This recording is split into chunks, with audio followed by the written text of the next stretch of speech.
আসসালামু আলাইকুম এভরিওয়ান। আমি সাদিয়া। এই গল্পটা আমার জীবনের কাউকে বলিনি, কারণ সবাই শুনলে হয়তো পাগল বলবে। কিন্তু আজ এত বছর পরে মনে হলো সত্যিটা অন্তত একবার বলা যাক। আমার বয়স তখন মাত্র 12 বছর। গ্রামের এক ছোট্ট বাড়িতে থাকতাম। আমাদের বাড়ির পাশেই পুরনো একটা বাজার ছিল।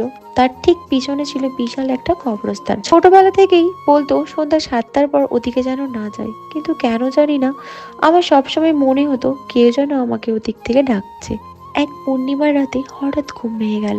জানলার বাইরে তাকিয়ে দেখি সাদা পোশাক পরা এক লম্বা যুবক দাঁড়িয়ে আছে। তার মুখটা পরিষ্কার দেখা যাচ্ছিল না, কিন্তু তার চোখ দুটো অদ্ভুত সুন্দর।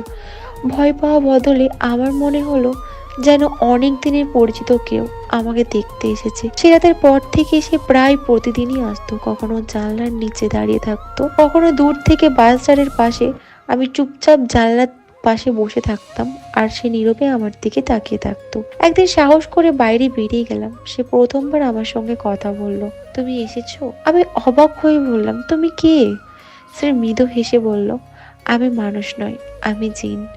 আমি ভেবেছিলাম দৌড়ে পালিয়ে যাব, কিন্তু জানি না তার কণ্ঠে এমন একটা মায়া ছিল, আমার কোনো ভয় লাগতো না তাকে। এরপর প্রতি রাতেই আমাদের দেখা হতো। সবাই যখন ঘুমিয়ে পড়তো আমি নিঃশব্দে দরজা খুলে বেরিয়ে আসতাম। আবার গ্রামের ফাঁকা রাস্তা ধরে হাঁটতাম।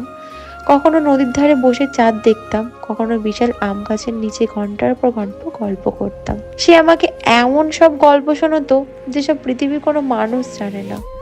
জিনদের এক অদ্ভুত জগতের গল্প, যেখানে সময় মানুষের মতো চলে না, যেখানে ভালোবাসা থাকলেও একসঙ্গে থাকা যায় না।